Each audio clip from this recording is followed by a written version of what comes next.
Third world war का खतरा बढ़ने लगा है। पुतिन का क्रोध 7वें आसमान पर है और दावा किया जा रहा है कि पुतिन के पास बड़ा प्लान है। वो अपनी खोई जमीन को वापस पाने का प्लान कर रहे हैं। बीच रास्ते में आने वाली की अब खैर नहीं है। तभी कहा जा रहा है कि थर्ड वर्ल्ड वॉर का काउंटडाउन शुरू हो चुका है।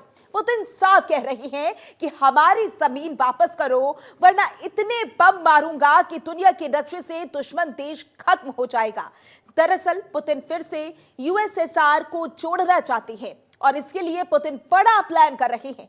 पुतिन के प्लान से यूरोप और अमेरिका में खलबली मची हुई है और ऐसा लग रहा है कि पुतिन यदि नहीं रुके तो महाजंग की तरफ दुनिया जा सकती है। इसी पर चर्चा करेंगे, लेकिन उससे पहले ये खास रिपोर्ट देखें।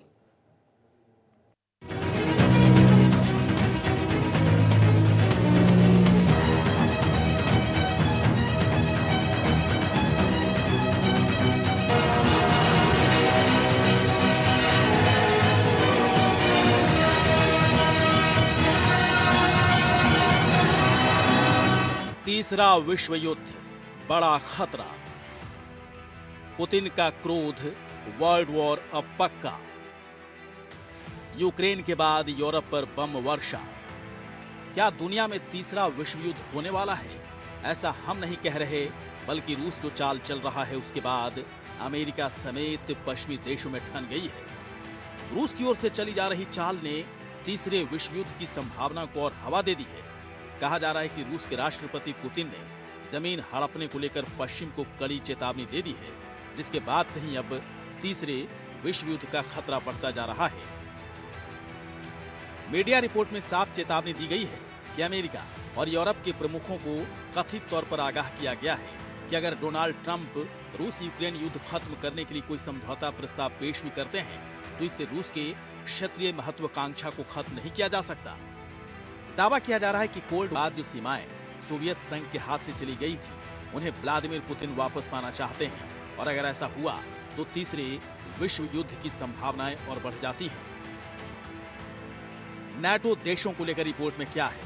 पुतिन की नाटो देशों के खिलाफ बड़ी प्लानिंग। 1997 के बाद के सभी नाटो देशों पर निशाना।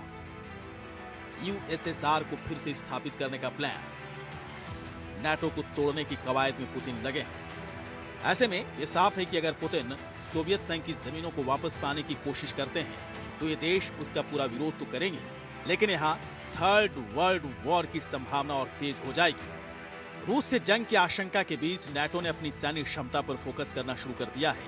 ग्राफिक्स के जरिए समझिए कि नाटो किस तरीके से अपनी सैन्य क्षमता पर फोकस कर रहा है। रूस की चाल, नाटो तैयार। बेल्जियम में रूसी राजदूत अलेक्जेंडर का बड़ा दावा। डिफेंस बजट बढ़ाने पर नाटो का फोकस है। अमेरिका ने हाइपरसोनिक हथियारों का टेस्ट किया है। F-35 और NASAMS की तैनाती की गई है। न्यूक्लियर बंकर नेटवर्क को अपग्रेड किया जा रहा है। इस पूरे मुद्दे पर और पुतिन की प्लानिंग को लेकर जो भी रिपोर्ट्स और दावे सामने आए हैं उनसे तो यही जाहिर होता है कि पुतिन की ये चाल तीसरे विश्व युद्ध की चिंगारी छोड़ सकती है। ऐसे में एक मजबूत प्लानिंग की जरूरत है जिससे तीसरे विश्व युद्ध को रोका जा सके, वरना दुनिया एटमी जंग की कगार पर खड़ी है। ब्यूरो रिपोर्ट, जनतंत्र टीवी।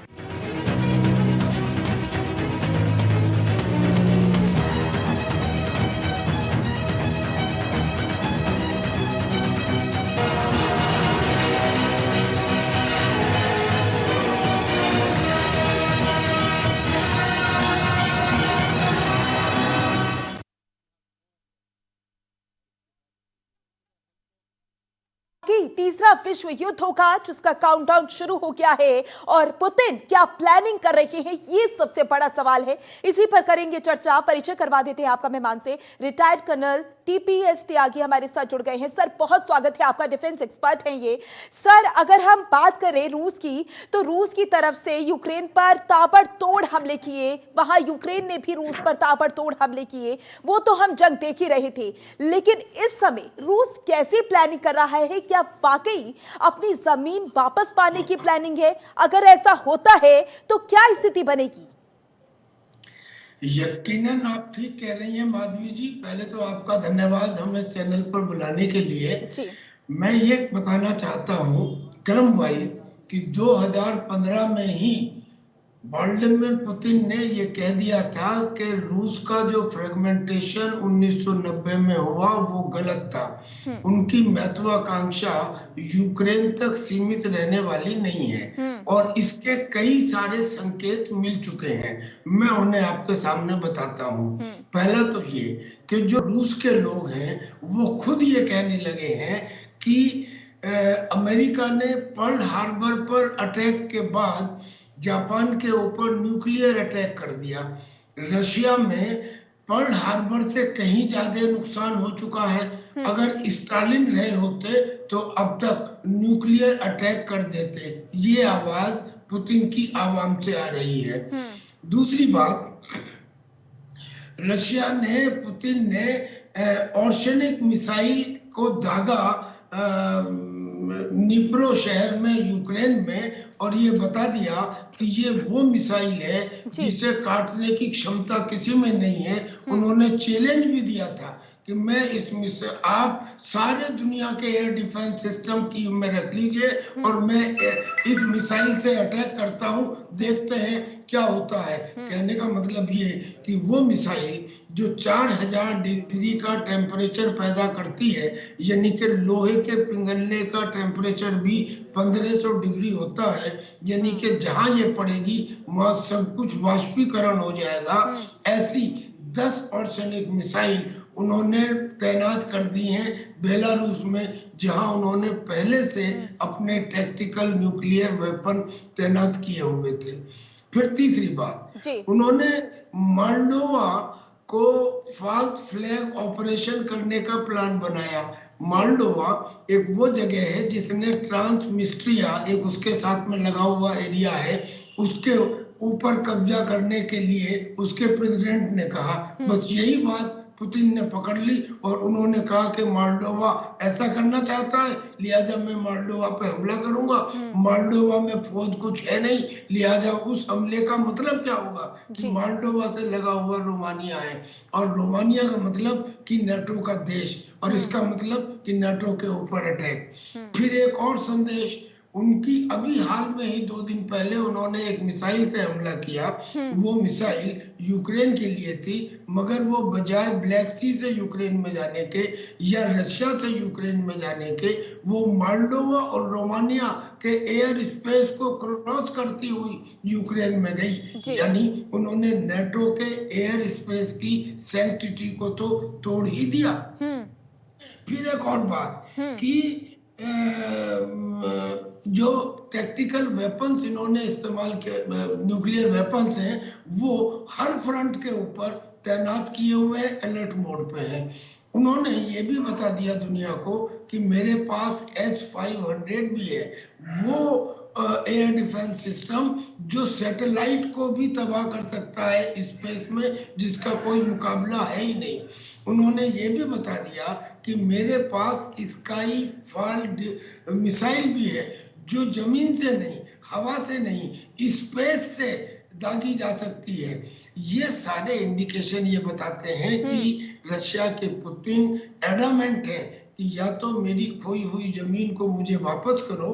अमेरिका ने ये प्रॉमिस किया था जब रूस का फ्रेगमेंटेशन हुआ था कि हम रूस की सीमाओं के तरफ 15 देशों के अलावा और आगे नहीं। बिल्कुल सर, और जिस तरीके से व्लादिमीर पुतिन की महत्वाकांक्षाएं बढ़ रही हैं, उससे तो यही लग रहा है कि आने वाले समय में जो युद्ध की स्थिति है वो बेहद ही घातक होने वाली है, या फिर यूं कहें कि तीसरे विश्व युद्ध की शुरुआत हो सकती है। सर, इस पर और भी सवाल है जिनके जवाब आपसे जानना चाहेंगे। तो देखिए, रूस बड़ी प्लानिंग कर रहा है, लेकिन सवाल ये है कि रूस की प्लानिंग क्या होगी, और जो जमीन वापस पाने की कोशिश कर रही है रूस, और जो महत्वाकांक्षा यहां पर जगती हुई रूस की नजर आ रही है, क्या वो सफल होगी? इसी पर हम चर्चा कर रहे थे। हमारे साथ मेहमान जुड़े हुए हैं, retired colonel TPS Tyagi ji जुड़े हुए। सर, क्योंकि मेरा सवाल इसी से ही जुड़ा रहेगा, क्योंकि महत्वाकांक्षा तो बहुत जता रही है व्लादिमीर पुतिन, लेकिन सवाल ये कि ये महत्वाकांक्षा ही रह जाएगी या फिर पुतिन सफल होंगे? देखिए, पुतिन के पास जो हथियार है वो दुनिया में किसी और देश के पास नहीं है। ये हथियार भी हैं, स्पेस में भी हैं, जमीन में भी हैं, हवा में भी हैं। लेकिन अब इस समय पुतिन की तो महत्वाकांक्षा है ही मगर और जो देश है वो भी उसे उकसा रहे हैं थर्ड वर्ल्ड वॉर के लिए। पहले तो यूक्रेन के 2 पॉइंट, अमेरिका के इशारे पर यूक्रेन ने रशिया के कजान में 9/11 जैसा हमला किया। दूसरा, पिछले 4 महीने में रशिया के 4 टॉप कमांडर्स को इजराइल की प्लानिंग की तरह मार डाला, जिसमें लेटेस्ट है एनबीसी यानी कि न्यूक्लियर बायोलॉजिकल केमिकल वॉरफेयर के चीफ एक लेफ्टिनेंट जनरल को। तो ये यूक्रेन ने किया अमेरिका के इशारे पर। और जो बिडेन है वो बिडेन ये चाहते ही नहीं कि कोई शांति हो।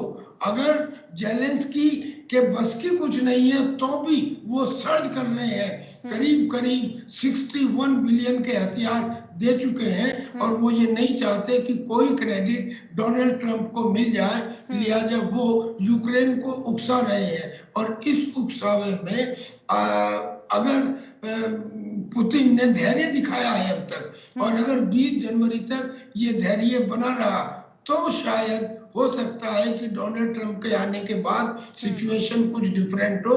मगर उस सिचुएशन में भी रशिया ने ये क्लियर कर दिया है कि अगर ट्रंप के साथ कोई समझौता हो भी जाता है तो भी हम अपनी खोई हुई जमीन को वापस लेंगे और वापस लेना चाहते हैं। इस किस्म के बयान आने के बाद, लेकिन सर डोनाल्ड ट्रंप के आने के बाद अमेरिका का रुख क्या होगा इस पर? देखिए, जो डोनाल्ड ट्रंप है वो डीप स्टेट के थोड़ा खिलाफ है और शायद वो इसमें सक्सीड भी हो जाए। अगर वो उसमें सक्सीड हो जाते हैं तो थर्ड वर्ल्ड वॉर के चांसेस कम हो जाएंगे। वरना जो डीप स्टेट है अमेरिका का, यानी कि सीबीआई, एफबीआई, CIA, ये जो सब है, ये सब इसलिए युद्ध चाहते हैं ताकि अमेरिका की आर्म्स इंडस्ट्री का काम चलता रहे और पैसा आता रहे अमेरिका को। हो सकता है कि ट्रंप भी इस लाइन में फंसे, क्योंकि वो ये कह चुके हैं कि मुझे अमेरिका को और ज्यादा रिच बनाना है और मेरे लिए अमेरिका फर्स्ट की पॉलिसी है। लेकिन ये डिपेंड करेगा अमेरिका के उकसावे के ऊपर। पर अगर उकसावा हुआ तो आपका कहना बिल्कुल सही है। मैं भी इसकी ताकीद करता हूं कि रशिया के पास वो एम्युनिशन, वो आर्म्स, वो लीथल मिसाइल्स, वो लीथल एयरक्राफ्ट और वो लीथल बॉम्बर्स हैं कि वो दुनिया के किसी भी देश से मुकाबला कर सकता है। नेटो के पास जो डिफेंस प्रोडक्शन की शक्ति है वो आधी रह गई है और रशिया की डिफेंस प्रोडक्शन 2 गुनी हो चुकी है। खुद पुतिन ने ये कहा है कि जब मैंने फरवरी 2022 में यूक्रेन का इन्वेजन शुरू किया था तब से मैं और ज्यादा स्ट्रॉन्ग हो गया हूँ। यानी कि Putin is capable of doing the third world war and winning it and winning it. The point now is के इंटरनेशनल कम्युनिटी को अब सेंस आनी चाहिए, वो समझौता होना चाहिए और उस समझौते में भी बिल्कुल सर, जब भी किसी देश की माफ कीजिएगा आपको रोक रही हूँ, जब भी किसी देश की ताकत की बात होती है तो जाहिर सी बात है उसकी अर्थव्यवस्था का जिक्र होता है और डिफेंस सिस्टम कितना मजबूत है उसका भी जिक्र होता है, जिसका जिक्र आप कर भी रहे थे कि रूस के पास कितने हथियार और मिसाइल हैं। लेकिन अगर यहाँ पर हम अमेरिका की बात करें तो अमेरिका ने हाल ही में हथियार का टेस्ट किया है, वो है हथियार हाइपरसोनिक हथियार। तो इस हथियार के बारे में, क्योंकि आप रक्षा विशेषज्ञ हैं और इसको बेहतर समझते हैं कि हथियार कैसा है, इसकी ताकत कितनी है। हाइपरसोनिक मिसाइल है मिनटमैन 3, एक वो मिसाइल है जिसको वो शायद हाइपरसोनिक बना रहे हैं। वो हाइपरसोनिक की स्पीड मिसाइल की मैक 5 है, यानी कि ध्वनि की रफ्तार से 5 गुना। और जो पुतिन के पास मिसाइल्स हैं उनकी रफ्तार है ध्वनि से 27 गुना तक। और जितनी ज्यादा हाइपरसोनिक की मिसाइल की रफ्तार होगी उतना ही वो रडार की पकड़ में नहीं आएगा। यानी कि रशिया की उन मिसाइल का मुकाबला करना अमेरिका के बस की नहीं है। यानी कि जो रूस है वो अपनी महत्वाकांक्षाओं को पूरा करने की कोशिश करेगा और इसके लिए कहीं ना कहीं वो पूरी मजबूती से खड़ा हुआ है। माफ कीजिएगा सर, समय की कमी है, आपको यहीं रोकना चाहूंगी, लेकिन देखना होगा कि रूस जो प्लानिंग कर रहा है उसकी प्लानिंग क्या है और इसके बाद क्या कुछ स्थिति बनती हुई आएगी? क्या थर्ड वर्ल्ड वॉर होगा? क्या स्थिति होगी? कैसी तस्वीरें होंगी? या फिर ये युद्ध रुकेगा यहीं पर? ये देखने वाली बात होगी और ये फ्यूचर में ही डिसाइड होगा। ये तस्वीरें भविष्य में ही सामने आएंगी। फिलहाल के लिए स्पेशल रिपोर्ट में बस इतना ही। बने रहे जनतंत्र टीवी के साथ। नमस्कार।